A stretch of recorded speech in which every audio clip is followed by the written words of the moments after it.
Jadi hari ini tuh kita fokusnya ke written expression, teman-teman. Jadi apa aja sih yang ditanyakan soal-soalnya dalam written expression itu? Oke, jadi hari ini kita akan bahas beberapa soal yang akan ditanyakan di written expression dalam TOEFL.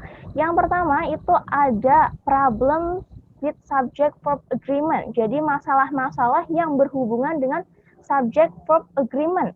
Kemudian yang kedua adalah problems with parallel structure. Jadi masalah-masalah yang berhubungan dengan parallel structure. Dan yang terakhir di sini ada problems with noun, masalah yang berhubungan dengan noun. Oke, langsung saja yang pertama kita bahas yaitu ada problems with subject verb agreement. Jadi masalah-masalah yang berhubungan dengan subjek sama verb. Apa sih yang sebenarnya yang dimaksud dengan subject verb agreement itu? Jadi subject verb agreement itu adalah jadi teman-teman itu harus menentukan subjek sama verbnya itu harus cocok, harus match, harus serasi.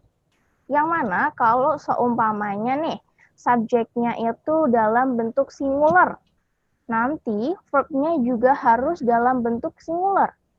Kemudian, kalau seumpamanya subjeknya itu dalam bentuk plural, maka verbnya itu juga harus dalam bentuk plural. Oke, ini contohnya. Contohnya, the boy walks to school. Oh iya. Yang perlu teman-teman perhatikan nih, penambahan s dalam noun sama verb itu berbeda ya.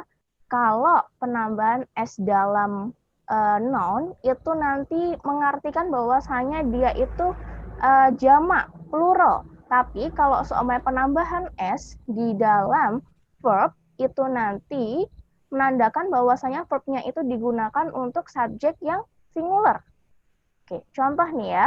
The boy walks to school. Di sini ada subjeknya the boy. The boy ini kan berarti satu ya, singular.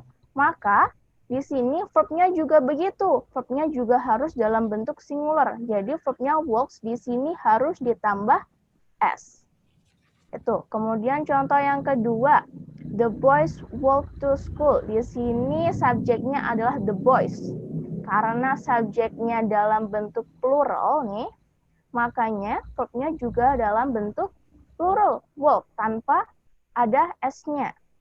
Gitu ya. Kemudian contoh lagi, the key to the doors is in the drawer. Oke, yang perlu teman-teman perhatikan di sini, subjeknya di sini adalah the key ya, bukan the doors-nya. Oke, subjeknya adalah the key. The key adalah subjek, kemudian verbnya adalah is. Kenapa verbnya is? Karena di sini the key. Key-nya cuma satu, singular, jadi pakainya is. Jangan pernah pilih dan pernah menentukan bahwasanya subjeknya itu the doors. Jadi mentang-mentang nih, noun yang paling dekat sama si verb itu adalah doors, kalian pilih the doors. Bukan ya, di sini object of preposition, lihat di sini, to the doors di sini adalah prepositional phrase. Object of preposition, dia itu the doors ini, dia nggak bisa jadi subjek. Jadi subjeknya adalah yang the key.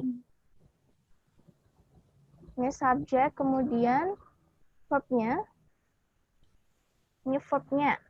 Kalau seumpamanya di sini, the keys diganti, jadinya nanti verbnya jadinya are. Itu ya. Kemudian contoh lagi, all of the book was interesting. Lihat di sini, all of the book was interesting. Kenapa di sini pakai was? Ingat ya, kalau ada all of, most of, kemudian ada juga some of, itu yang menentukan subjeknya adalah setelah of-nya.